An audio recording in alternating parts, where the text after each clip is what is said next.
Pavarësisht se çka thonë ambasadorët perëndimor për problemet e Maqedonisë, Shkupi zyrtar vetë duhet të përcaktojë se si dëshiron të zhvillohet. Këtë porosi përcolli sot zëvendës ambasadori rus në Maqedoni Konstantin Bersenev në një intervistë për televizionin 21.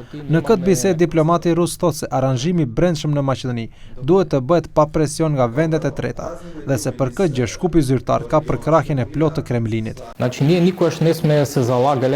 Ne si shtet, asnjëherë nuk jemi angazhuar kundër revolucioneve apo kundër asaj që disa shtete vetë të ndërtojnë ardhmërinë e tyre apo vetë të bëjnë organizimin e tyre të brendshëm.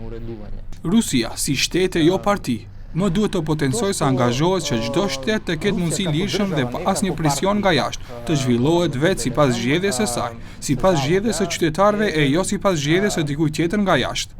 Zëvendës ambasadori foli edhe për deklaratën e nënshkruar në Moskë ndërmjet partisë në pushtet, Rusia e Bashkuar të Vladimir Putinit dhe disa partive të vogla të Ballkanit. Bersenev rreth kësaj çështjeje tha se partitë ruse janë të lira vetë të vendosin se me cilët parti do të bashkëpunojnë brenda dhe jashtë Rusisë.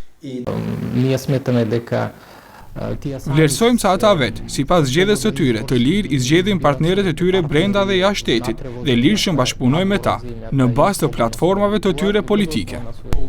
Bersenev, ndër të tjerash, tha se ata janë të gatshëm të bashkëpunojnë me të gjitha partitë politike, të cilët angazhohen për stabilitetin, sigurinë, sovranitetin dhe respektimin e integritetit territorial të Maqedonisë. Në këtë rafsh, ai edhe hodhi poshtë zëra se Moska zyrtare është kundër protestave që i po i zhvillon revolucioni larm në Shkup.